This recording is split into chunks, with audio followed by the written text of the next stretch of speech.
Good evening, everyone, and thanks very much for coming. As Paul so accurately described, tonight's presentation is on Wigan and the Falklands War. So, just out of interest, apart from myself and Paul, who has actually been to the Falkland Islands? Was people at the back on a cruise? Excellent.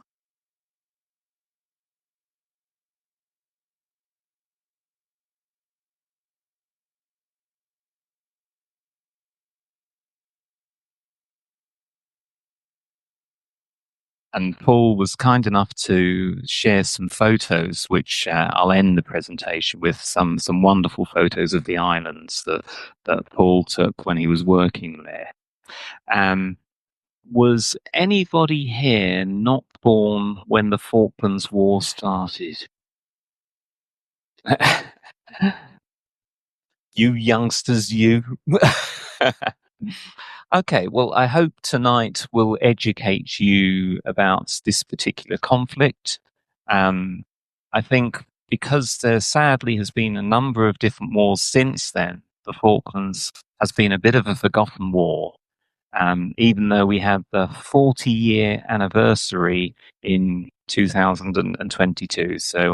As you can see on the slide behind me, the date of the war was 1982, which to me doesn't seem a long time ago. And then you suddenly hear actually how long ago it was, 43 years. And you think, oh, yeah, it wasn't actually yesterday then. You might have noticed I've also laid out on the pool table a little Falkland. I won't call it a Malvinas museum. I've got a little Falklands display, some books, some photographs, some things I picked up when I was a child, when the war was on, when I was 12. So things like Top Trumps and a couple of magazines from the time, but also some books that have been written since. At halftime, by all means, have a look at that as well as some photos of the ships. Because it is in modern or recent history, it is a sensitive topic. Um, some people absolutely detest and denounce the war because it's seen to have gained political credit for Mrs. Thatcher, a very controversial figure. And other people think it was brilliant and it was Britain at its very best. So there is a bit of a balancing act, and I hope this presentation will try and present a halfway house between both points of view. But by all means, at the end, please give me your honest opinions and share your views. But try not to boo or throw anything at me during the presentation. That's all I'll ask. As I say, I'll try and be as balanced as possible. Okay, so without further ado, I'll go on to the next or the first slide. And as you can see behind me, this was a photo I took when I was in the Falkland Islands myself. I was there, like the couple at the back, on a cruise. It was literally only there for a few hours, and it was touch and go whether you were actually going to visit because Port Stanley Harbour doesn't have enough depth for a cruise ship. So you have to get one of these little ships that then take you from the cruise ship into the harbour. And they only work when the weather's good.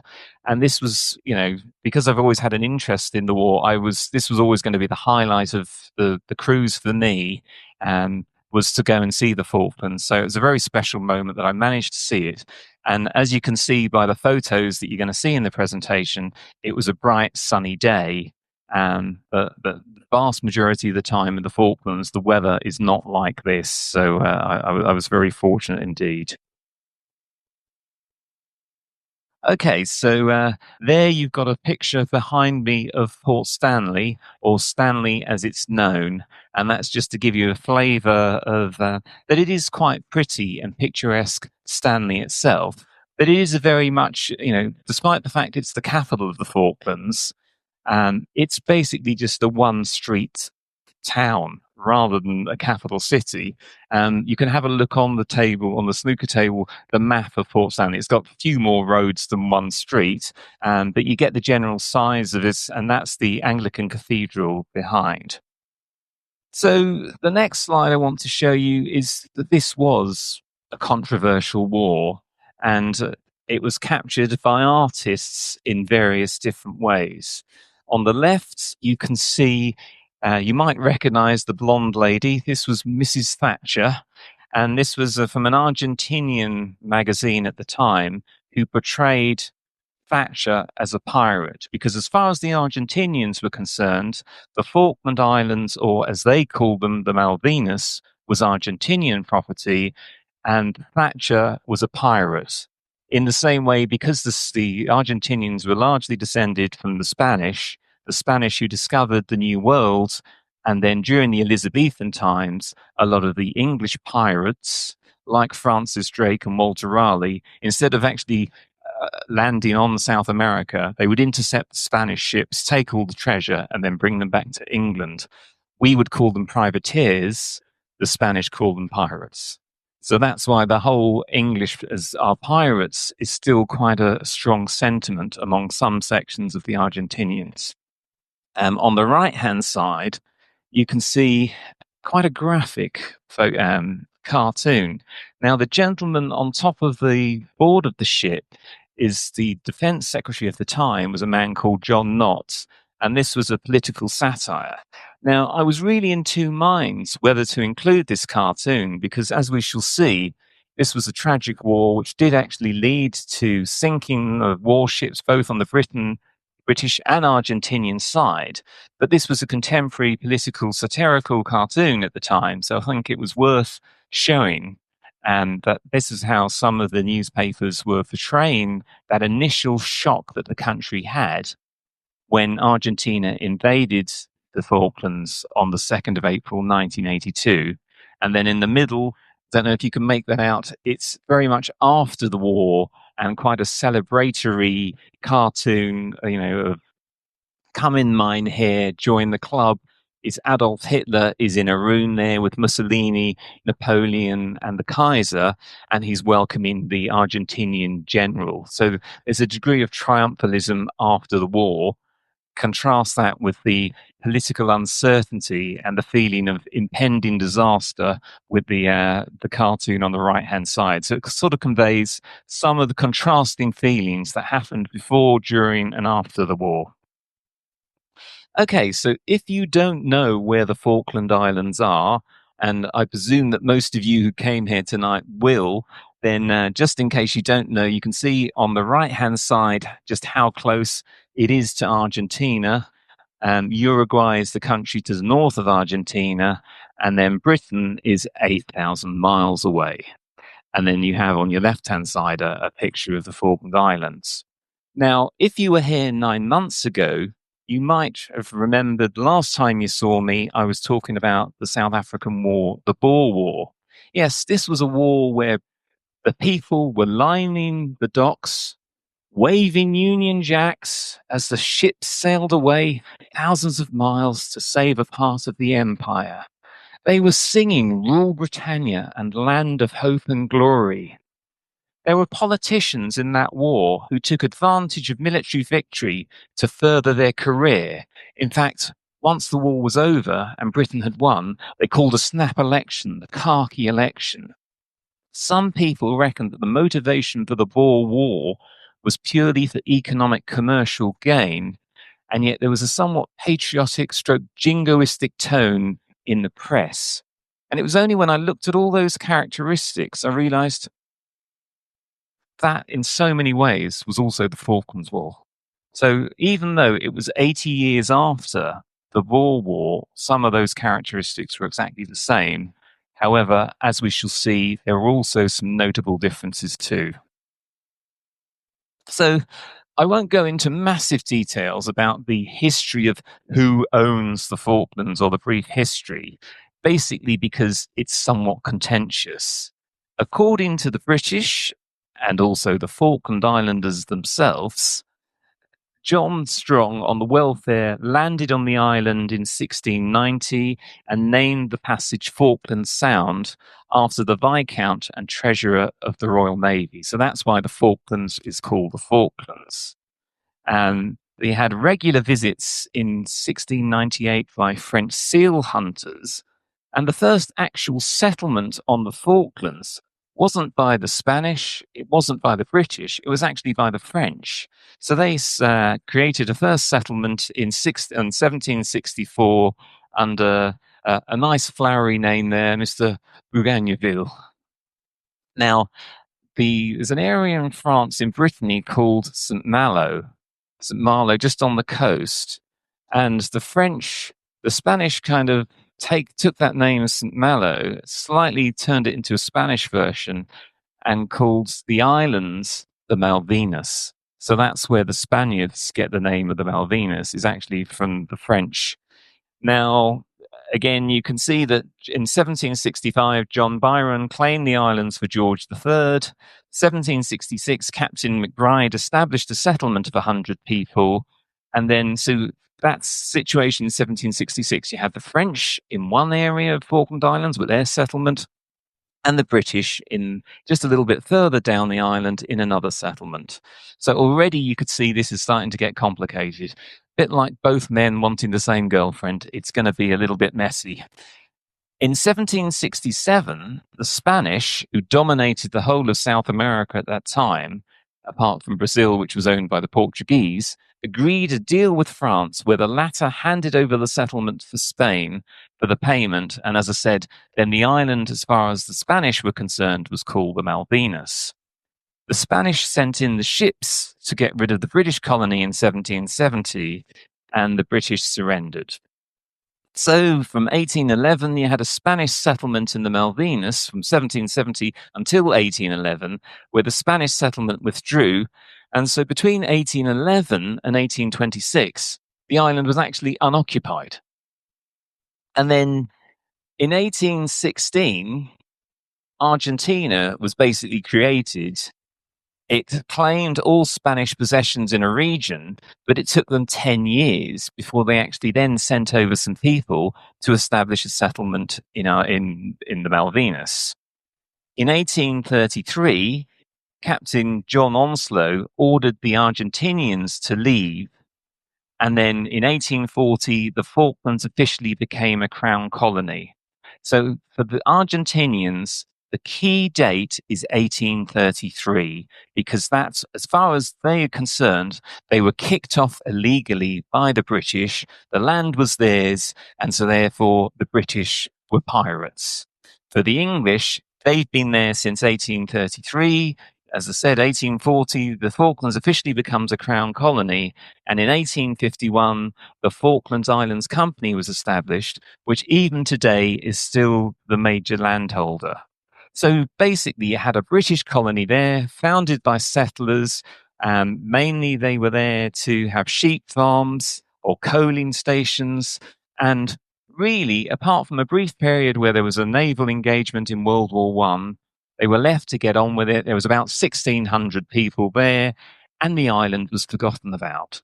And when the Falklands was invaded in 1982, your reaction was probably the same as my reaction, saying, the Falklands, where's that? I've never heard of it.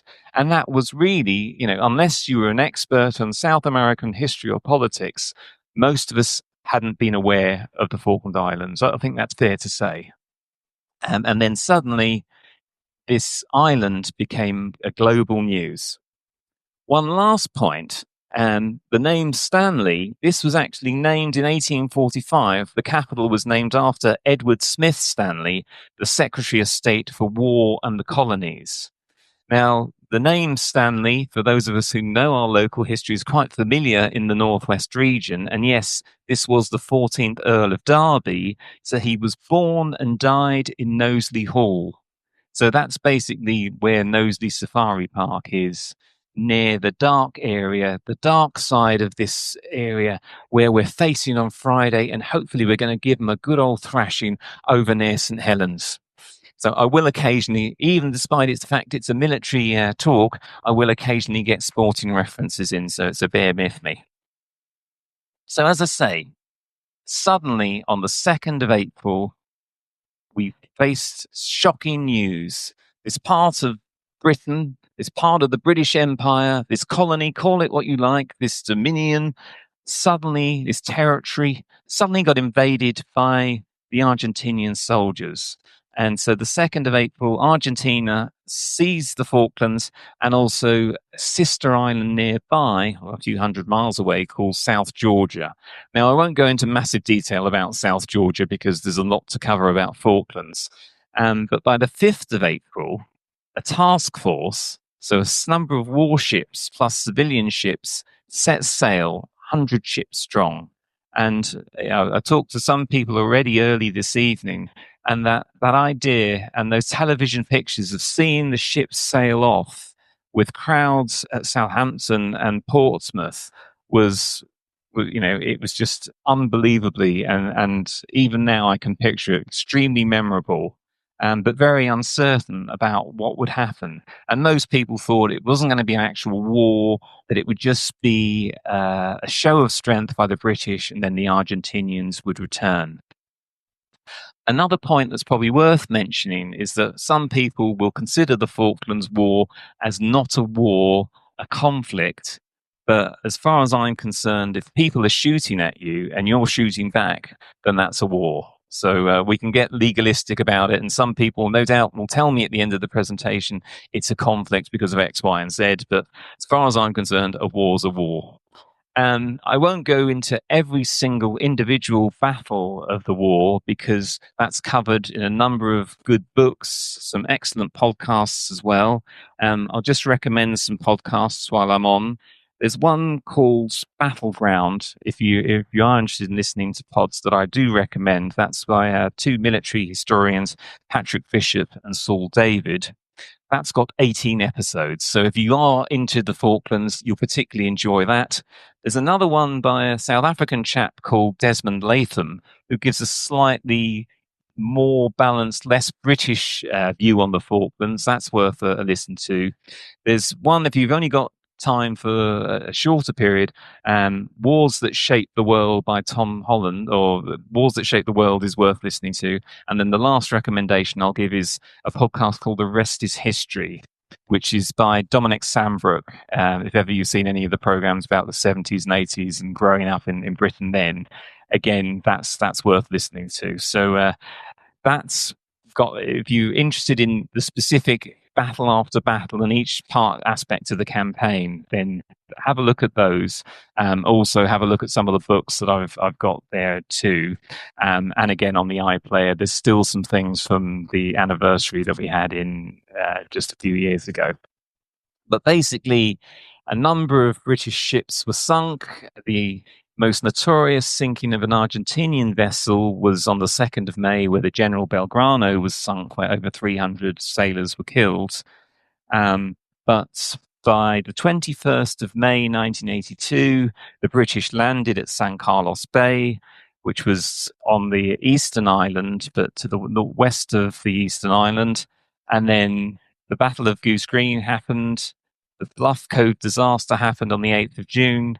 But by the 14th of June, the British forces had entered Port Stanley and the Argentinians had surrendered. And by the 6th and 17th of June, the person who'd led the Argentinian invasion, who was the president of Argentina, Galtieri, had resigned. So it was a short, sharp war in contrast to the Boer War, which dragged on for 2 or 3 years. So that was the thing with the Falklands. Started in April, ended in June. But it did have a number of notable aspects to it. The diagram that you can see on the right-hand side, just out of interest, is the Argentinian invasion, because a lot of the aspects that when you look at the media, we'll just have a look at what the British did when they invaded, but this was the Argentinian maneuvers of how they took Stanley on the actual 2nd of April itself. Although it was a short war, it was anything but a walkover. 255 British and 650 Argentinian servicemen were killed, plus 3 Falkland civilians. Sadly, the 3 Falkland civilians were killed by a British warship. It was an area of friendly fire, blue on blue as they call it. And these tragedies happen in war. So even though the war was a relatively short period of time, you did have incidents where a British warship shot down a British helicopter in error. The Argentinians shot down some of their own planes, again in error.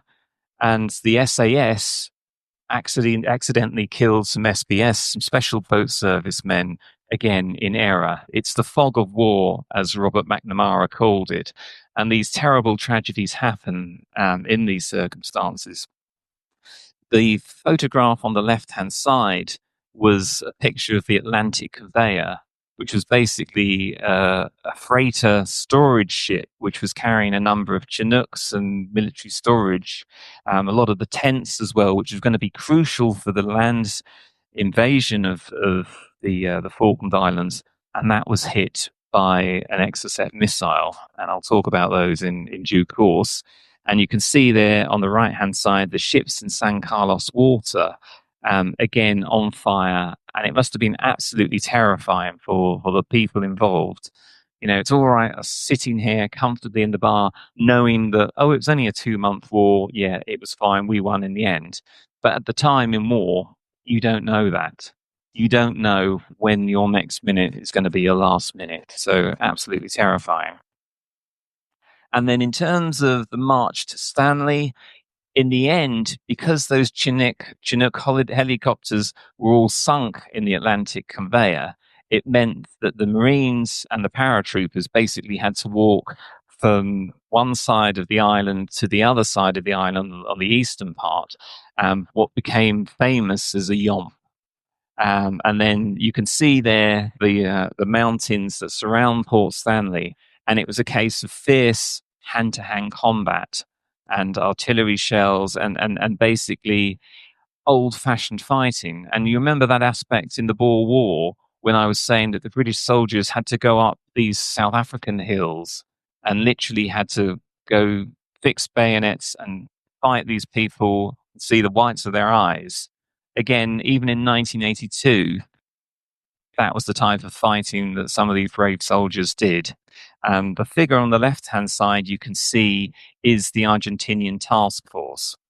Now, this presentation is in two parts. So part one is very much giving you that overall strategic view of the Falklands War. And then in part two, just as like I did in the Boer War presentation, I'll look more into that local aspect of how Wigan and Wiganers were affected in the war. So in part two, I'll very much talk about normal people, ordinary people who did extraordinary things. And this slide looks at some of the key figures involved. So I've mentioned General Galtieri. Now, most of you will remember that he was the president of Argentina, but it was only when I started to do this research I realized actually what a short period that he was president of Argentina. He was only president of Argentina from December 1981 until that time at the Falklands War. So, for such a short period of time, he caused so much damage to Argentina and the country's international reputation.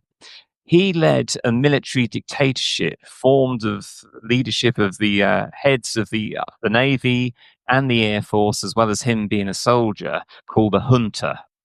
And basically, a military junta had been in charge of Argentina on and off in the 20th century. Democracy kept kind of collapsing and kept being overthrown by military governments. And this particular military government was led in 1976. They got rid of the lady president who was called Isabelita, who was seen to be the second, they'd hoped this was Juan Perón's third wife. So it was supposed to be the new Eva Perón, but she failed. She was replaced by a brutal dictator called General Videla, and it was under him that a lot of what was called the Dirty War happened in Argentina. Now, I can't go into too much details about the Dirty War, but it basically meant that up to 15 to 30,000 people disappeared. They didn't bother putting them in prison. They didn't bother putting them on trial. They just disappeared, meaning they were killed. And they were killed in some very nasty ways. And some of them were left-wing politicians. Some of them were students. Some of them were musicians. Some of them were academics. Some of them were members of the clergy. And some of them were put in the back of a helicopter and thrown out into the South Atlantic Sea. This was not a nice regime. And then That's the Argentinian side. The rather dapper gentleman on the left-hand side was a guy, the first Sea Lord, called Sir Henry Leach. And if I take you back to the 2nd of April, when the Argentinians were invading the Falklands, and Mrs. Thatcher looked around, and everyone was saying, "Well, it's too far away. There's nothing we can do, and we were going to give up sovereignty anyway of the islands, and we can't do it." There was a lot of naysayers, including the Defence Secretary of the time, John Knott.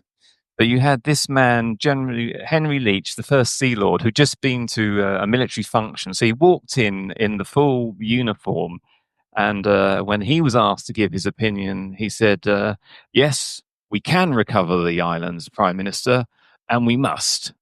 And he said this with such firm conviction. Thatcher asked why.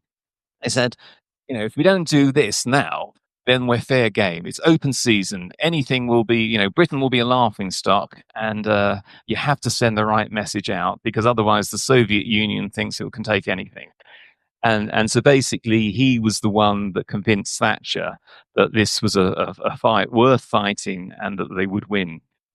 And then lastly, probably the most famous military person about the Falklands campaign was a gentleman on the right-hand side called Sandy Woodward, who was the task force commander. He saw active service in the armed forces. He was actually a submariner for most of his life. And then all of a sudden, he was in charge of this task force of over 100 vessels. And then he died recently, or fairly recently, in 2013. Now, you might recognize the lady on the right-hand side, and that, of course, is Margaret Thatcher. This is her in a visit to Wigan, I think in 1975, where she's just outside the Brocket. So I did think I'd include, as far as I know, that was only Mrs. Thatcher's one and only visit to Wigan. So I don't know if that lady is giving her praise when she's shaking her hand, or she's trying to squeeze the bones very tightly. We shall just have to speculate. As well as now, the difference with this war compared to some of the later conflicts that Britain fought in the 20th century, and sadly in this century as well, was that this was very much Britain on its own. Diplomatically, it did manage to win some successes in terms of sanctions were applied by the US or the UN on Argentina. The US had a degree of attempt to be a peacemaker. Imagine that, the USA being a peacemaker. Can't see that happening now. But eventually the US said yes, it would back Britain once a diplomatic attempt by Colonel Haig had failed. And the UN's General Secretary Pérez de Cuellar also had an attempt at peacekeeping as well. But there's also, so we're up against this terrible Latin America, South American dictatorship. But one of the few allies that we had that was also an enemy of Argentina at the time was Chile. Now, this is a little bit of a delicate situation, because Chile were led by a dictator, Agustin Pinochet, who was just as bad as the Argentinians. Now, he had a dispute with Argentina. He didn't like the Argentinians. They didn't like him. They had a dispute over part of their land. So he was glad to do anything he could to help Britain defeat Argentina in any way. So he provided military intelligence to British forces during the war, and sadly, thousands of people were executed. Sadly, thousands of Chileans were executed during his time in power. You might recall that in 1998, he was arrested, and eventually he was arrested in Britain. The Chileans wanted him extradited. The Spanish also wanted him as well, and he eventually was returned to Chile. He never faced trial, despite having over 300 criminal charges against him. And in the 1980s, Chile fought the destroyer HMS Antrim in 1984 and HMS Glamorgan in 86, both of which had served in the British task force. So it's a bit of an awkward one that we were against nasty military dictators in Argentina, but we ended up having to have some cooperation with Chile at the same time. And when Pinochet was under arrest in the 90s, he had tea with Thatcher because Thatcher always was very grateful for the help that Chile gave them. I've also got a photo there of a gentleman called Milton Friedman. Now, he was an extremely right wing economist whose economic policies were implemented both by Argentina, which led to mass unemployment and a great degree of discontent, state privatization, high rates of unemployment. They were also implemented by Chile, and they were also implemented by Mrs. Thatcher. So the role of Milton Friedman, an Austrian economist, again, is quite an interesting aspect. So in terms of the task force, the two big ships of most prestige you can see on the table there were the two aircraft carriers of Hermes and Invincible. Basically, because we didn't have an air base anywhere near the Falkland Islands, the two ships' aircraft were the aircraft that we had. So they were 20 Harrier jump jets. And just a slide here about the Hermes. It was laid down in Barrow, so not too far from here, in 1944. It was launched in 1953. So by the time of the Falklands War, it was quite an old vessel, but not so old that it didn't go on for quite an illustrious period of time. It actually was then sold in 1984 to the Indian Navy, and the Indian Navy managed to have it became the Virat, and the Hermes actually operated in India up until 2017. Which I've got to admit, before I started to do research about the Falklands War and what happened to some of the ships, I didn't know. An infamous weapon that you still hear references today. I mean, even last night I was listening to Trans Europe Express on Talk Sport, and they were talking about Declan Rice's free kick against Real Madrid, and they used the term an Exocet shot. And it's amazing how something can still be used in common parlance. And, you know, youngsters who weren't born in 1982 would probably think, well, what the hell's an Exocet shot?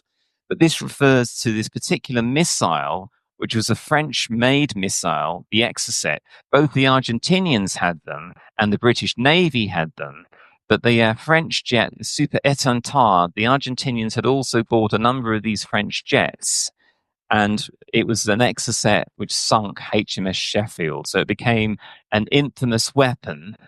Again, the relationship of the French supplying both the Argentinian armed forces and also providing some weapons to Britain as well can be seen to be as little problematic. Now, as soon as the war started and the European community or the common market at the time applied sanctions, then the French stopped.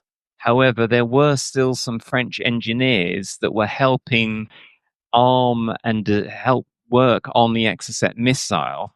And the day after the Exocet had sunk the Sheffield, the French military manufacturer put out a big advert championing their new weapon system. So for the French defense forces, the success of the Exocet was great news for them. So it just shows a little bit of the cynical side of the business of war.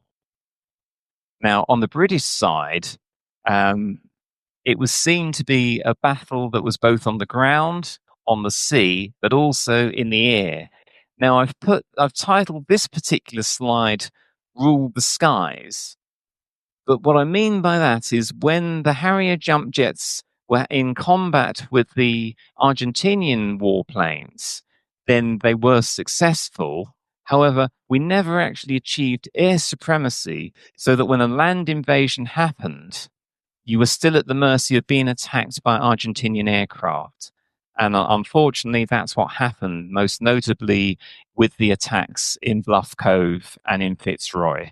But the Harrier jump jet was without doubt the poster boy of the Falklands War.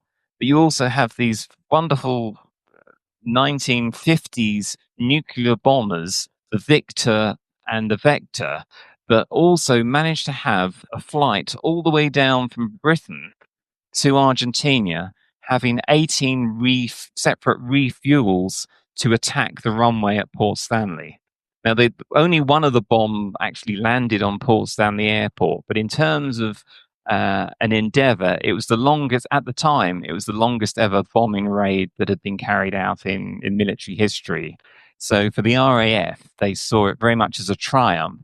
However, if you ask other armed forces, they'll contest about actually it was a bit of RAF glory boy mentality and not particularly worthwhile.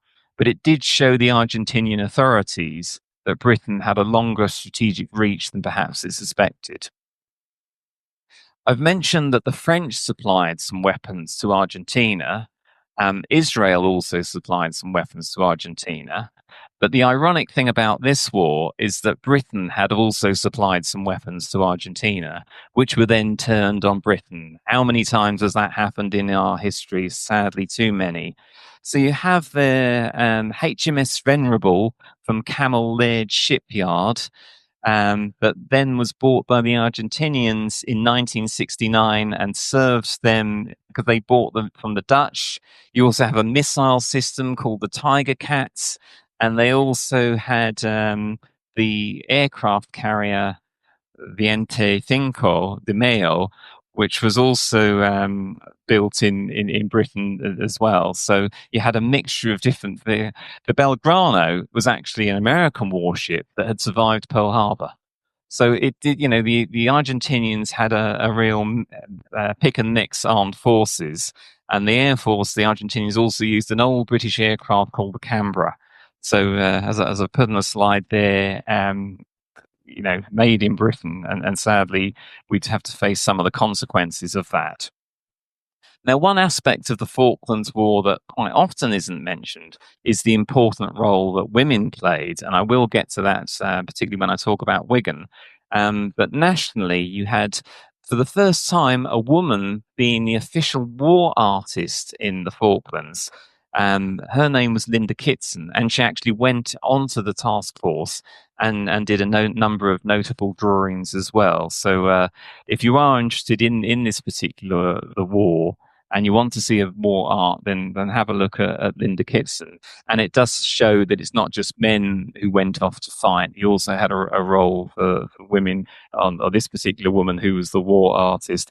And of course, we had a woman prime minister at the time too. As well as the various different battles, you also have, just as I mentioned in my Boer War presentation, cultural implications of a conflict. And so I've put here Falklands War, the soundtrack. So you had a number of different artists and musicians who were affected by the theme and therefore produced work about the theme as well. So you have a song, Billy Bragg, Island of No Return. And that's worth checking out just to see the lyrics of, a soldier going to the Falklands and never coming back. The Dire Straits song "Brothers in Arms." You might remember that black and white video, one of the most amazing videos of the 1980s, where it always, the video itself looks more about a World War One conflict, but Dire Straits wrote that about the Falklands War. You've got a song called Elvis Costello, which was covered by Robert Wyatt, called "Shipbuilding." And this was, remember at the time in the 1980s, unemployment under Mrs. Thatcher had gone up to 3 million. The ship industry, as well as most of the manufacturing industry, had been absolutely devastated. And yet this song is like, kind of, to summarize, it's basically, we might be building ships again because we're at war. And then you've got other songs like Pink Floyd's The Final Cut has been inspired by the Falklands. And two last songs. There's a song by Alan Hull, who's the lead singer of Lindisfarne, called Malvina's Melody. And again, he sings the chorus about how cold the soldier is in the Falklands War. And, it is very moving and very dramatic. But that song, simply because of the title and the content, was banned at the time by the BBC. If you listen to that song, you can't really see that it's offensive against the country. But again, one worth listening to. And then if you're any Spanish speakers, or if you like listening to Spanish music, one by an Argentinian singer called Charlie Garcia, No Bombardeen Buenos Aires, which means no bomb, please don't bomb Buenos Aires. And for the poor Argentinians, it was bad enough that they were being brutalized by their own military government and had democracy destroyed. Their economy was in a terrible state, hyperinflation. But then they then had to worry about the real fear in Argentina that the RAF were going to bomb the mainland, which never happened. But the Argentinian people weren't to know that. The actual music in the top 40, as one would expect, the top 40 being kind of light and fluffy as it was back in the 1980s, some of the hits, ironically, included Fantasy Island. And in so many ways, the Malvinas for the Argentinians was a fantasy island because they always presumed that they owned it. And yet most of them had never been there. And one wonders, although it is beautiful but rugged, one wonders if an Argentinian had gone there in winter when it's absolutely pelting down rain and the wind's howling at you, whether they would actually want the island or not. So that's why, I think Fantasy Island was a bit ironic to be number one. And another irony is you had a Eurovision Song Contest winner at the time by Nicole singing A Little Piece just at the same time as this war was going on. But that's just one of the fickle fates of life. In terms of artistic representation of the war, media-wise, then as well as you have the Helen Mirren in the Mrs. Thatcher film where she makes lots of reference to the Falklands War in that. There's also quite a moving drama at Colin Firth called Tumbledown. Tumbledown was one of those mountains just outside Port Stanley. And then there's also an Ungentlemanly Act, which again has the guy in feathers. I think Charles Dance plays the role of Rex Hunt, who was the Governor General of the Falklands. And then you've got the Falklands play with Miranda's mum there. What's that actress called? Do you know? Patricia Hodge. That's it. So Patricia Hodge is playing Margaret Thatcher, and that's available on the internet that you can watch that. Again, another Spanish film is Iluminados, blessed by Iluminados por el Fuego, which basically means blessed by fire. This is the Argentinian perspective on the Falklands War, but it's very much focused on the post-traumatic stress felt by the Argentinians because they had all the hell of the battlefield, but they also had the hell of knowing that it was all futile and ended in defeat. So if you are interested in, want to see it in portrayed in a different way, then that's a film I recommend. As with all my talks, there will be a sporting reference, so I will get to the next slide. How can you relate sport to the Falklands War?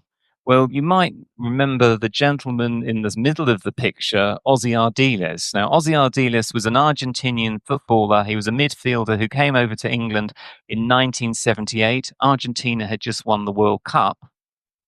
But in 1982, obviously with the invasion, he was in a very difficult position because his cousin was actually part of the invasion force. He was a pilot.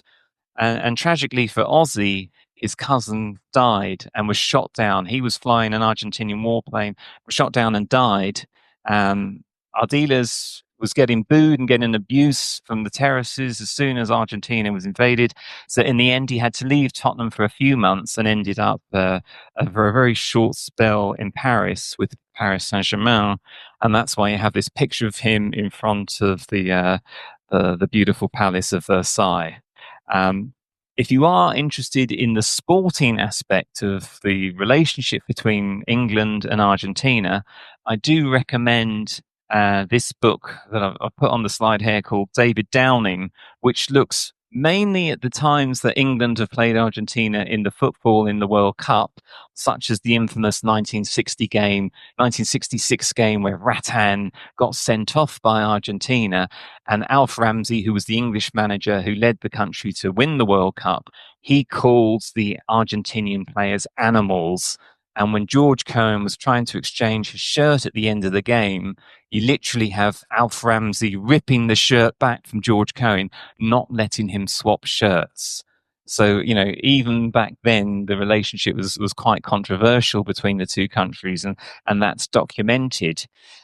One thing that isn't quite understood, I think, from an English point of view, is that economically, although Argentina wasn't a colony of Britain, the British did control many aspects of the Argentinian economy. And that's perhaps represented. So we owned 80% of the railway in Argentina by 1914. So the Argentinian economy was doing quite well, but basically they were producing all the meat and Britain was buying most of the meat. And then as soon as a global recession happened, Britain imposed tariffs and there was various different degree of bullying by the rich country onto the poor country. And let me know if any of this sounds familiar in terms of current events. But although this is primarily a football book, there's an interesting few sentences written by David Downing just to describe that economic relationship. The British bought a large proportion of these agricultural products. They carried them to the British-owned docks in Argentina, in British-owned trains in Argentina, and loaded them onto British-owned ships. They paid for them with British manufacturers. Argentinians who wanted a piece of the action went to British-owned banks for their loans, went home on British-owned trains and trams, and drank British-owned water out of their taps. By 1913, 16% of foreign investment in Argentina was British. They had failed to conquer the country, but owning it was just as profitable and probably less troublesome. So, just to give you an understanding of why the Argentinians, or some aspects of Argentina, have a few issues with some parts of British economic history, just to give you a bit of a background. But, having said that, this was, of course, no excuse for the military action that they carried out.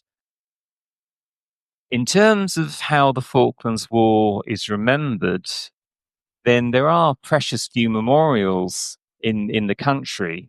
The most notable one is this one in St. Paul's Cathedral. If you ever go down to London, you'll find this in the crypt, but it's not hidden away, but unless you know what you're looking for, it's quite easy to miss. But this basically has the list of all the 255 people who gave their lives for Britain in the war, and it is a moving memorial. And as we will discover in part two of these people were from Wigan, so it is a tragedy. Coming towards the end of part one, this was my brief involvement in. Obviously, I was too young. I was only 12 when the Falklands War happened. At the end of the Falklands War in London, you had a salute to the task force. I've been to both Argentina and the Falklands, and this was, my interest in the Falklands kind of has started ever since that war started. I was 12. And I was fascinated by it, as you can see by my collection. And I attended with my mum the City of London salute to the task force, which was carried out, or was held in London on the 12th of October, 1982. On the snooker table, there's my photo album of there. But you can see there's me with the guy who always used to have his Union Jacks at various sporting events. And there's also me. Yes, I know I have hair. Yes. In having the autograph signed by the Gurkhas in as part of the exhibition or the procession and victory parade, and you can see there's a few more photos. But even in the victory program, I did notice one thing, which even as a 12-year-old kind of gave me a bit of an insight into the nature of war, was that commercial opportunities were seized by the British armament industry, even in the program celebrating the war. So, for example, you had an advert here promoting this truly multi-role combat support boat. And even as a 12-year-old, I thought, why we've got adverts kind of plugging war when we should be commemorating brave soldiers? But I mean, that was obviously the naive 12-year-old of me. 12 of these boats had actually been lost in the sinking of the Atlantic conveyor. And if you're interested in getting one, they were supplied to the armies of South Korea, Turkey, and Greece, and they can attain speeds of 20 miles an hour. So just proves. But I also remember in the program you had other missiles for sale and bits and pieces. So as I said, I did spend one day in the Falkland Islands. So just to give you a few shots of what the island looks like, you can see there just how difficult as a soldier it would have been, with all those helicopters being shot down and the soldiers having to walk for 3 or 4 days solid with only the rations on their back that they could carry. You can see the nature of the ground and how hard going it is. This gives you a bit of an idea of to what some of the buildings in Stanley are like. Basically corrugated metal huts, pretty and painted nice, but not exactly comfortable. Obviously, some houses are better than others. And then you've got a plaque there to commemorate the war. Again, you do have around the island a feeling of gratitude and various different war memorials. And then a number of these sheep farms that we'll be able to see at the end of part 2 in the presentation with some of the photos that I mentioned. And then this again is Fitzroy, where the infamous episode happened with Sir Galahad, where basically they were trying to unload the soldiers, the Welsh guards. They were doing, it took too long. They did it during the day. The Argentinian pilots flew in and attacked the ship. And unfortunately, the ship had men and explosives in the same area. The ship caught fire, and sadly, people were killed, people were burnt, and one soldier described it as hell on earth. So very picturesque in the photo, but a sign of much pain. And that particular incident is commemorated in Fitzroy. And for the few hours that I was in the Falklands, I got a bus excursion down to that and saw where those soldiers are commemorated. I also, on that cruise, we stopped off at Buenos Aires, and I was most interested to go to the Argentinian War Memorial and see that, which is right in the center of Argentina as well. Right in the center of Buenos Aires, right next to the rail station, if ever you find yourself in BA. And you can see there that you've got like a ceremonial soldier guarding that. And then the rather ornate metalwork is on the right-hand side. That's the Ministry of Defense and the Naval Ministry as well. So, you did have a military government. So that's part 1, just to give you a bit of an overview of the Falklands conflict. And then in part 2, I'm going to take us back to 1982. We're going to have a look at what's happening in Wigan in 82, but also how Wigan was affected by the Falklands War, Wiganers who went off to fight the war, others that contributed in different ways, and basically the important role and the vital role that Wigan played in that particular conflict. And from the South Atlantic, we're being transported back to Wigan. So what I wanted to do for these first few slides is to give you an idea, and most of you will know better than I do, I appreciate, what Wigan was like in 1982, and also what were the other main stories that were happening. And by this, I went to upstairs in Wigan Museum and went through the archives and went through the local press and kind of highlight some of the stories that caught my eye. And obviously, one of the big stories at the time, and I know I found this extremely shocking in a holy place such as Wigan, but the big controversy at the time, and don't listen to this bit, kids, was a sex shop had opened in Wigan. It was only years later I actually found out what a sex shop was, and I've got to be honest, I was a bit disappointed when I found out what they were selling.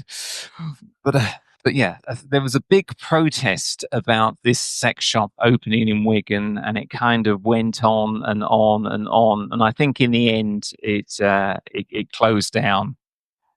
So remember, this was back in the 1980s. So those sex dolls, they're suffering terribly from inflation. Okay, yeah, thank you.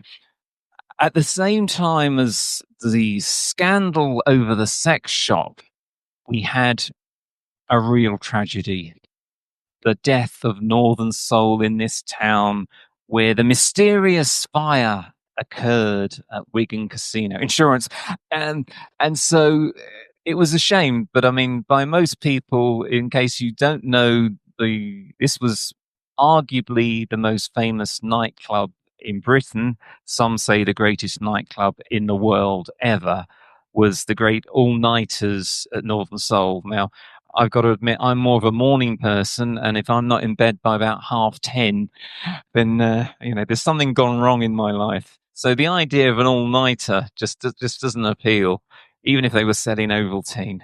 But this was one of the major events that was happening in Wigan. On the sporting front, as I say, I will always get the sporting reference.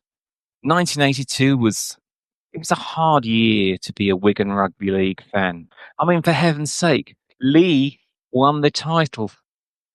Imagine that, Lee winning the title. Wigan sacked their coach, but there was hope on the horizon. There was a young man who would emerge from the shadows. He was only a teenager at the time. He was going to John Fisher. But you can see that cherubic face on the right hand side. Sean Edwards was coming to save the day. And indeed, in 1983, he made his debut as a 16-year-old. Other big events that were happening in Wigan in 1983, you got the JJB Roller Rink and Leisure Centre. That will be a big success. And you've also got the new Brocket Pub, which is offering traditional English pub decor, which I think anyone who's been to the Brocket recently still can appreciate it. It's still offering that, probably the same sausages that they served in 1982. But no, only joking. In terms of industrial history and the impact of Thatcherism, then I've put this coal, Piers, and Dole. You had a mixture of the coal industry, where the miners at Northwestern Colliery had smashed, at Goulburn Colliery had smashed production records. Imagine that. If only we had a steel industry that needs coal. Oh, apparently now we do. You also had, under Thatcherism, as I've mentioned, unemployment. You had out of work records. It was set to figure new records, and the unemployment in the northwest and in the northeast, in particular, in 1983. This was really the front line of the Thatcher war against the working person. So this talk is neither a diatribe for or against Thatcher. I have to try and point out both aspects of her leadership. And in the middle, you have an interesting story. There's a new scheme to make Wigan Pier biggest asset. Yeah, there's going to be a new development at Wigan Pier. So the year now is 2025. And yeah, I know you had a slight intermission where there was a period when it was open, but basically we're still waiting. So it just goes to show that some things never change. I've also done on this next slide the importance in Wigan of the peace movement called CND. There's two stories there. The BBC had this television news program that was called Nationwide. I'm sure the older viewers will remember it. It was basically after the main news, you had a short period of local news, and then you had this program which featured stories from around the country, hence it's called Nationwide. And one of the news articles, or one of the programs, were the main reporters, and you had some very prestigious reporters working on Nationwide, like Frank Boff and Sue Lawley, and all the people that would make become famous.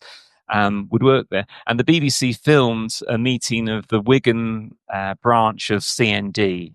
By the early 1980s, there was a real concern in the country about the dangers of the nuclear bomb, particularly with Ronald Reagan as president, and the Soviets not seeming to be serious about any form of disarmament.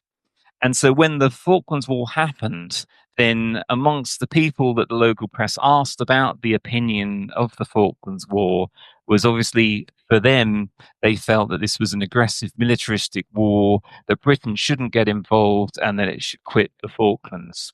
Now, my own personal view about the Falklands War is that you can never allow aggression to succeed. I do think it was a just war. Um, there's many aspects of Mrs. Thatcher that I disagree with. I felt perhaps she devastated the manufacturing industry in this country, as I've made reference to. But I think, and certainly there was a lot of military intelligence failing. And as Prime Minister, you have to take responsibility for what happens with your government. So they let the ball drop for the Falklands to be invaded in the first place. But generally, I would say her conduct during the war, and I know this is controversial, I would say was exemplary, with arguably a bit of a debate about the General Belgrano. But if you read most of the books about the war, the Argentinian sailors knew they were at war. Unfortunately, if you go to war, ships do get sunk, whether they're heading into an exclusion zone or heading out. That's my own personal view. In terms of Wiganers who served and how that was covered by the local press, then there was a degree of great excitement's the wrong word, but there was definitely a buzz around the country at the time. And you've got some stories here, such as Gary Flanagan served, expected to sail in the task force. And then you've got a paratrooper on the right hand side. Now, the article actually has mistyped his name here, but this was a gentleman called Steve Ratchford. Now, Ratchford, any rugby league fan, this was the uncle of Stephen Rashford. So, and I had the pleasure of meeting Steve a few weeks ago to talk to him with another gentleman about that experience of war, and it was fascinating. So, as well as sailors, you also had soldiers and paras who served in the armed forces from Wigan. You also had a number of human interest stories, as the media always call them. So, Falkland crisis hits our man. Yes, this happy couple on the left-hand side finally got married when the wedding looked like it was going to be cancelled due to the Falklands War. So, talk about out of the frying pan.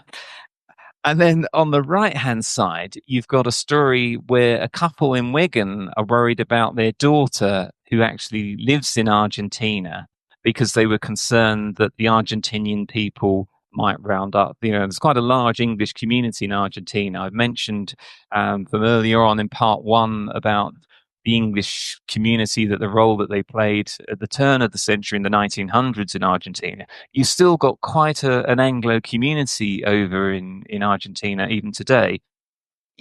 There's a reason why polo and rugby union are still popular in Argentina. And also, the British played a key role in the formation of the football clubs in Argentina as well. And that's just some of the aspects of the British community. I think this story ended happily, and they found that the girl was okay. And generally, as far as mainland Argentina was concerned, they didn't look for retribution in terms of the Brits that were living there, and Britain didn't attack mainland Argentina either in the war. It just very much focused on, there was a plan to have an SAS raid on the mainland to attack where the Exocet missiles were being set off, but in the end that plan was cancelled. So mainland Argentina, as far as I'm aware, was never hit by British forces. Another quite interesting human interest story affected children and how the Falklands War impacted them. So you have some children that were due to go on holiday on this ship, the P&O Uganda. And this was a ship that became educational and would take children around. I know I had this in my day, but children could go on a holiday and be seen to go around various parts of the Mediterranean or the Middle East, and they'd be on this subsidized holiday on the Uganda. And the Uganda was built on the Clyde, and between 1968 and 1982 went on these educational cruises. But in the Falklands War, a number of civilian ships were requisitioned, most notably the QE2 and the Canberra. But Uganda became a hospital ship, and during the war, it's treated 730 casualties, including 150 Argentinian servicemen. So it just proves that for these kids who gave up these kids from Wigan who couldn't go on their cruise, that, they sacrifice was for a greater good, and that it did absolutely sterling service. In the end, during the conflict, it sailed over 26,150 miles, and it received over 1,000 helicopter landings, and then over 3,000 personnel either transferred to and from her. And in the ship, like most of the ships that we're talking about, the task force ended up being scrapped. Unfortunately, we don't have any ships to be as a museum to commemorate the Falklands, which, is a real tragedy, because this is a war that hopefully, should be remembered, as well as people going from Wigan, or in this case, not going from Wigan on going to the South Atlantic. You also had some local industries involved in the conflict. You had Dunlop Limited from the Hindley Green.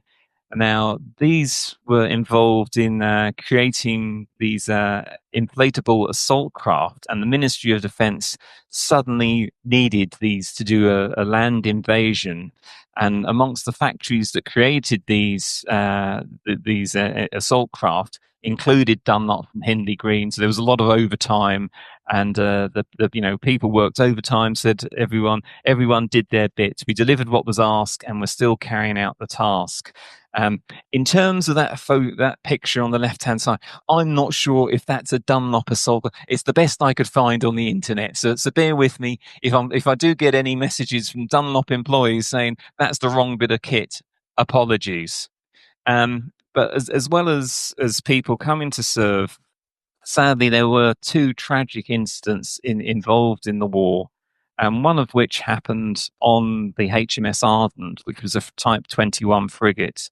The ship was built in Glasgow, was launched in 1975, commissioned in 1977, and on the 19th of April, it sailed from Devonport, which is next to Plymouth, to the Falklands via the Ascension Islands. In the 21st of May, it was attacked by Argentine aircraft. And on the 22nd of May, it sadly, tragically sunk, and 22 men were killed. The captain, Lord West, who then went on to bigger and better things, was the last to leave the sinking ship. But amongst the casualties was sadly this Wiganer called Stephen Hayes. He was tragically young. I mean, death at any age in war is of course terrible, but he was only, you can see that he was 21 when he died.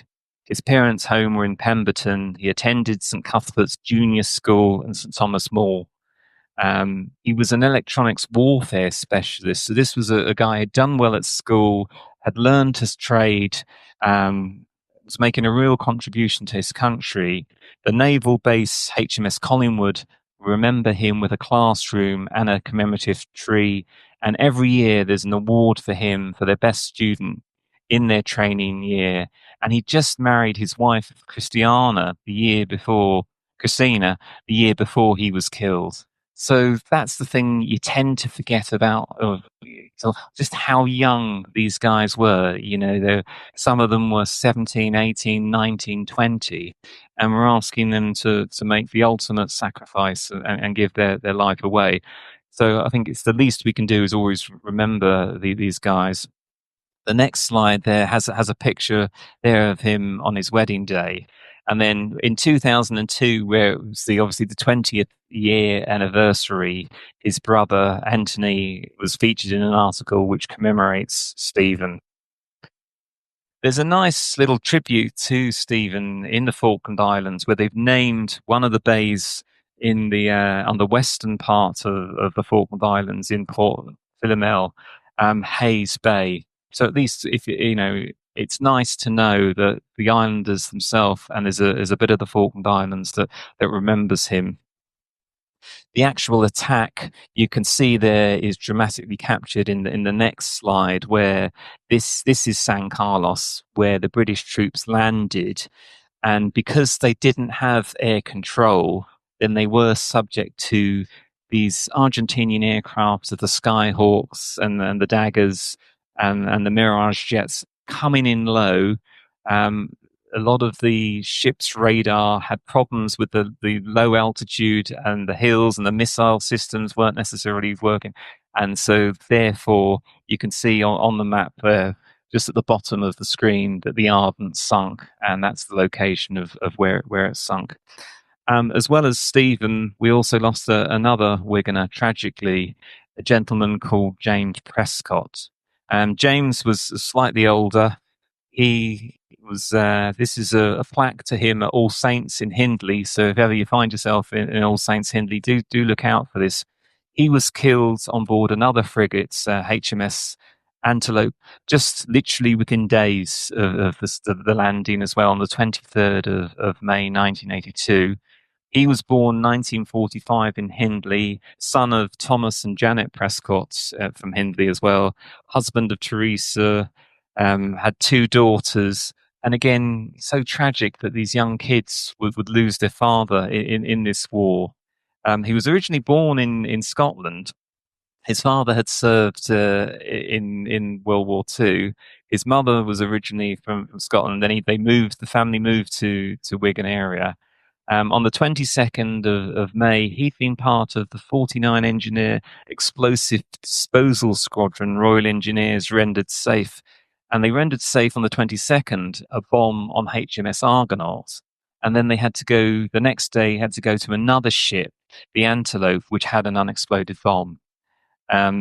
He was only 37 when he died, and he was awarded the Sea Gallantry Medal by Queen Elizabeth in October of that year. And again, the actual incident itself on the 23rd of May, both men were tasked with two bombs aboard HMS Antelope. You know, if you think of any of those films that you've seen with a bomb disposal man, where their guys must have nerves of steel with the perspiration dripping down their forehead, it must be, that takes a special type of character to put yourself forward for that job. Antelope had been bombed in San Carlos water while providing anti-aircraft cover for the amphibious force. The bomb was not accessible till extensive debris was removed, which again must have been a terrifying job, to know that you were taking all this debris away and then you'd discover a bomb and then you'd have to defuse a bomb. The second bomb was seen to have a damaged fuse and being in the most dangerous condition. And on their fourth attempts to try and defuse this bomb using different equipment, unfortunately, the bomb exploded. Jim was killed, and his hoppo that he was working with, his partner, had his leg blown off. So, thankfully he survived. But for Sergeant Prescott, he had to pay the ultimate price. And there is a picture of Jim with, he'd been in the military for quite a while, had served in various different campaigns in Northern Ireland, etc. And there's an article with him again and his wife.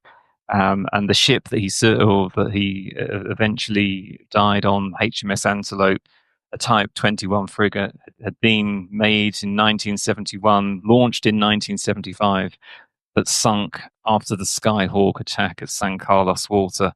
The image at the bottom of that screen was one of the most photographed images of the Falklands War. And it's probably a photo that, if you've ever looked at any of the Falklands literature or watched any of the documentaries, it was very evocative. But sadly, that was two Wiganers who paid the ultimate price. They are commemorated on our war memorial in town, just next to the parish church. And if you go there, you'll see that the two guys are recognised. There is a separate plaque for the Falklands War, which was very much the inspiration for me doing this talk in the first place. When I saw that on the presentation, I knew nothing about Wigan's contribution to the war. And I was eager to learn more. But the interest, the first step of that journey was very much seeing that plaque and wanting to know more about these guys. It took about 10 years to get their names on the war memorial, because first of all, there was a degree of a debate of, it wasn't a war, it was a conflict. And again, because of its bureaucracy, these things always take time. Of course, in tragic circumstances, this is when a community like Wigan really stands up and shows its true colours. And immediately, the local paper launched what was called the Falklands Fund to raise money for the family. So, as well as the government looking after the family, which is never enough, then Wiganers dug deep and raised thousands of pounds for the Falklands Fund. And you can see there, it's various different institutions, employees of Tupperware, different companies, um, anonymous people, a number of different contributions. But again, it just shows the generosity and kindness of spirit that even if you didn't agree with the war, you'd certainly want to help a young widow and her family. As I've indicated in part one, thankfully it was a short, sharp war, and it ended ultimately with victory. And at the end of the campaign, the good news is that most of the guys did come home. And so this is the very much the welcome home section. So you had various people like Tony Harrison welcome home, big street parties welcoming these heroes who'd served in the various ships. A little bit about Tony. Tony has actually been on the Antelope. So the ship that sunk, thankfully, a lot of the crew were rescued.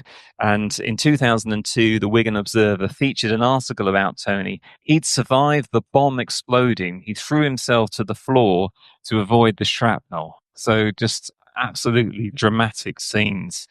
5 hours later, you're in the South Atlantic, the freezing water. He was picked up by HMS Fearless, and he sailed back to the UK on the QE2. So at least he had a bit of luxury on the sailing back. But I think you'll agree he deserved that. In terms also of 2002, and remember this would have been the 20th year celebration. There was an article both about Mark and Tony Harrison. Both lads were born in Billinge Hospital, like I'm sure a few of you in this room also. They both ended up moving to the USA after the war. Mark's parents live in Hawkley Hall. Tony attended school in Ashton, so real good local lads. Both had served on board the HMS Raleigh from 1979, and then served together on the HMS Antelope, and both lived in the USA. And Mark even has a car reg, Wigan, UK. So it just proves that there's a little bit of Wigan still over in the USA.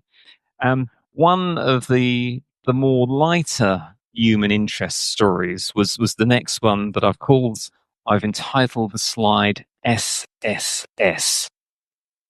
And yes, this was a real priority. It was send some sweets. One of the soldiers had written back to his mum that there were no sweets on board, and the mum was working at Marks and Spencer's in town. This is when we had a Marks and Spencer's in the town, so she'd let the people at Marks and Spencer's know. They raised some money. They got some sweets from Marks and Spencer's. They had them flown out to Ascension Islands and then sent onto the warship so that the young lad could get some sweets. Phil Rowley, again, 17 years old. He wants sweets. This guy shouldn't be at a war. No 17-year-old should be laying down their lives. They should be trying to get into a pub like I was at 17. And then again, a nice slide here. Pemberton and Aspel turn out to say thank you. And that was the thing. It wasn't just one part of Wigan that was involved in this war. It was different types of our community. Pemberton Aspel, and you can see there on the left hand side, and this is quite a common theme. You usually have one of the returning soldiers with a pint in his hand, so and plenty of Union Jacks being waved. And then from ships to sips, as I've put here, again, more bevies being had. And I know when I spoke to Steve after his experiences of war, one of the first things he wanted to do was just to sit down, have a pint with his friends after such a terrifying ordeal, and to be with his family. And he made, both guys that I spoke to made it clear that it was stressful for them as young guys, but there was a degree of adrenaline, but they were very conscious that their wives, girlfriends, and family were living through this experience. So although it was a fairly short war, I'm sure for the parents and for their loved ones, it must have seemed like a lifetime. And then again, you've got another photo here of welcome home, another 17-year-old. And this guy, his dog obviously missed him. So a good loyal Labrador there. So a nice slide. Now, some of the soldiers sailed back on ships. Some, when they went to Ascension Island, flew back then on aircraft.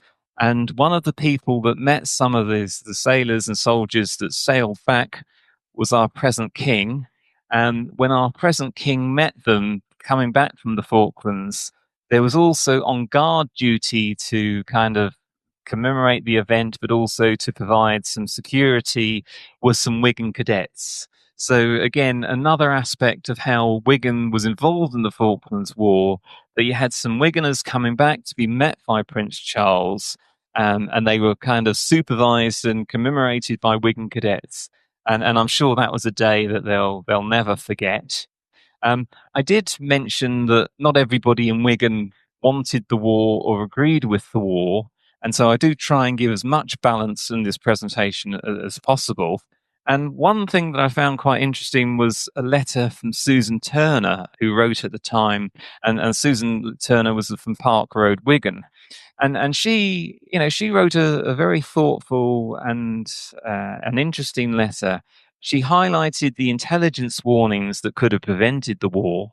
And again, it was quite often overlooked about those failings that, we shouldn't have had to face this war in the first place if some of those people had been doing their job properly. She talked about how the Conservatives had been happy to sell the weapon to the hunter to use against their own people, which is a point I've made myself. And she ends with the observation that the replacements to the ships that served in the Falklands would now be built in Japanese shipyards, not British ones, because Thatcher closed down all the British ones as well. And she ends it saying, patriotism is evidently for the people only, not for the bosses. It comes in very useful for the ruling class. So a bit of a left-wing perspective, but that was back in the day where the local newspaper would still publish those letters. Whether they would anymore is questionable.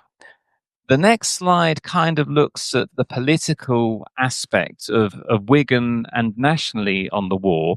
And there was this thing and we talked about it earlier before I gave the presentation, about the role that the war had in terms of the electoral victory. And without doubt, there was a Falkland factor.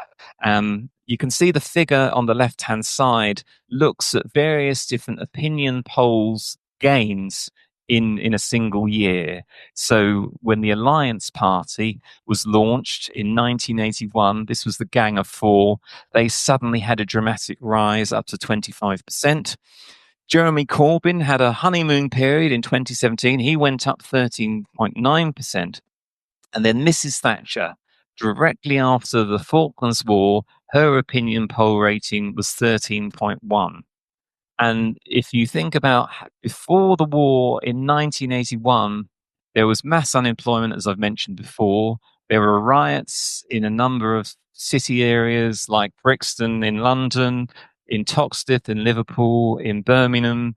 And economically, the country was in a poor way, and she was struggling politically. Some people will argue that it was the Falklands War that saved her electorally. Again, that's a debate for other people to have. Certainly, in the 1983 general election, on the surface, in terms, there was a boost nationally. The Conservatives went from 359 seats to 397. And the real losers of that 1983 election were Labour, who lost 60 seats. However, in terms of nationally in that general election, there was actually a swing of 11.6% to the Alliance. But because of the electoral system, that wasn't really reflected in seats. So they only won 23 seats, despite the fact they got a 25% of the vote. In terms of Wigan, actually, when the Falklands War was occurring, on the 4th of May, there were local government elections. And naturally, nationally, the Tories did better than expected and even won Birmingham Council. But in Wigan, Labour had 61 councillors, the Tories had 5, and Liberals went up to 6. So in Wigan itself, in 1983, there was no Falklands factor. they had no time for Thatcher, and a lot of people still don't. Um, Roger Stott was the Labour MP for Wigan, 1983 to 1999. And he only became the MP after a very controversial period in the run up to that election, where there was a prospective candidate called Les Huckfield. And then there was a big argument about whether Les should be selected or not. And you had to have some big beasts from the Labour Party centrally coming from London to kind of sort that argument out. So that it became, despite that bit of local difficulty in terms of Labour, it saw its vote fall from 59.8% to 54.6%. But the Tory vote, interestingly, in Wigan, dropped by 7.5%. So there was no Falklands factor electorally in Wigan, but there was nationally. And then lastly, the only comment I'll say on this slide was the spitting image puppet on the right hand side. I took this photo, interestingly enough, in Grantham Museum in Lincolnshire. If you don't know, Grantham is the town where Mrs. Thatcher was born. Her father was a local councillor. And when I went there a few years ago, it was actually quite interesting to speak to the Lincolnshire people and hear their opinion of what they thought of Mrs. Thatcher. I'll just leave it at that. Um, in terms of Simon Weston, he was one of the survivors from that incident that I described earlier about the Welsh Guards being attacked from the sea in Bluff Cove, which led to 48 men being killed and 97 wounded on board the ship. On a happier occasion, in 2018, he opened Molyneux House. I'm not sure if you're aware of Molyneux House in Wigan. This is the Wigan Armed Forces hub. So it looks after people who served in our armed forces. And again, it's so important that we do look after our servicemen, whether you agree with all the political wars that they get involved in or not.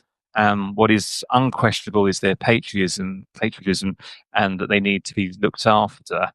One of the key people that was involved in getting Simon to open the centre was a Wigan councillor called Clive Morgan. And Clive actually was with the Welsh Guards. He was born in Cardiff, but he's a Wigan councillor. And, I had the pleasure of meeting him and Steve Ratchford.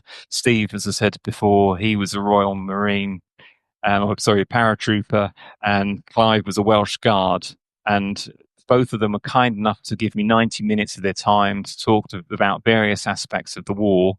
I cover a lot in tonight's presentation, as you know, so there's only so much I can talk about there. But the main thing was, it was just such an insight to talk to two guys who were living history, to get a real feel for what that experience was of both not only the time on the island fighting, but also just the journey down and how they felt in the build up to war. Because, like most of us at the time, when they were sailing down to the Falklands, they didn't think they'd be fighting. They thought it would be diplomatically solved, but in the end, that wasn't the case.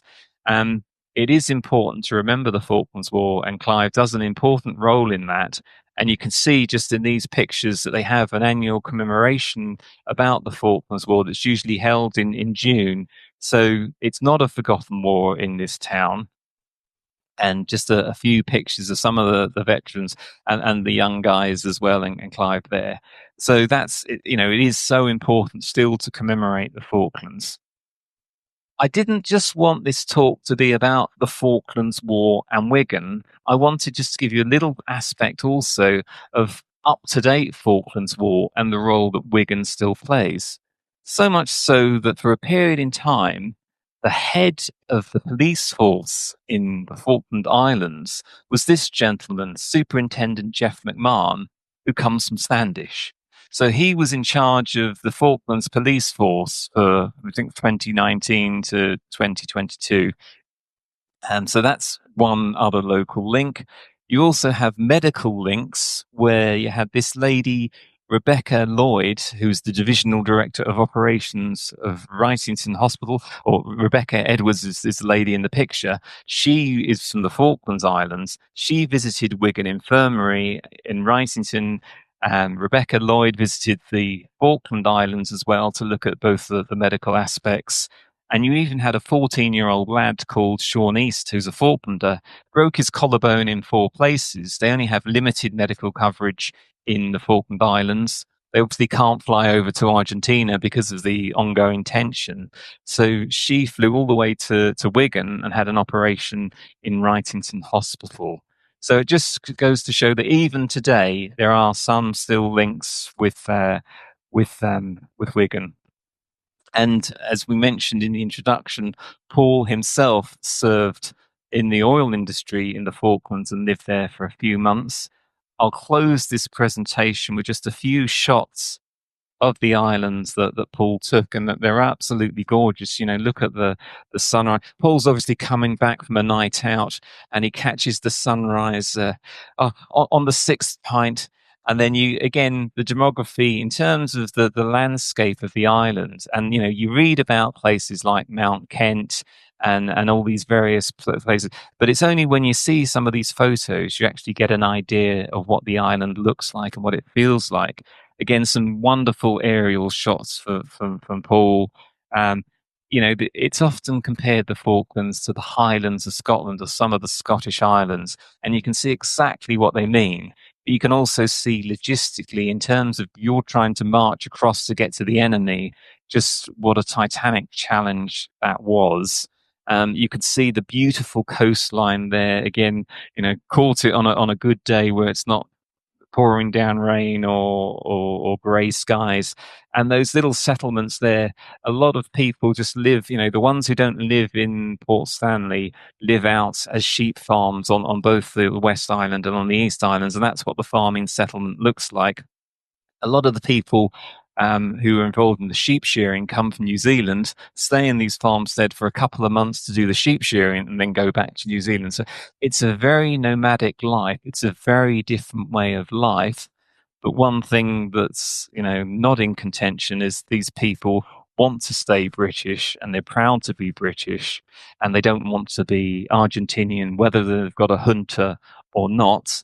Again, some gorgeous photos there. That's Stanley on the left-hand side and Stanley Harbour. And then finally, my last slide is just the war memorial that commemorates the war. As I say, I wanted to give this presentation, first of all, to remember the war, because I think it's very important that we do remember the military conflicts. I wanted to thank and commemorate the armed services, the people that gave their lives and that served the country. And also, I wanted, most importantly, to stress the importance that Wigan played in the war, the importance that towns like Wigan play in every single war.